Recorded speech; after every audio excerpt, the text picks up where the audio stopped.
24 dieser unbemannten Radarstationen von hier aus bis in die Deutsche Bucht machen die Elbe halt zu einer der sichersten Seeschifffahrtsstraßen hier auf unserem Globus.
Liebe Gäste, rechte Seite haben wir dann noch das Containerterminal Tollerhorn.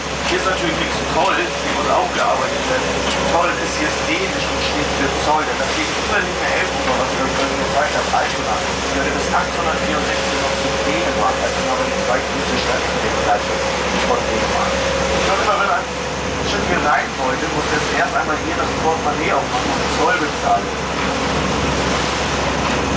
Wenn jetzt hier nicht reinfahre, die habt ihr ja vorhin gesehen, wenn es geradeaus weitermachen, weil wir uns noch diese Röllzeichen entwickeln. Das würde sonst alles schon das Fahrzeug.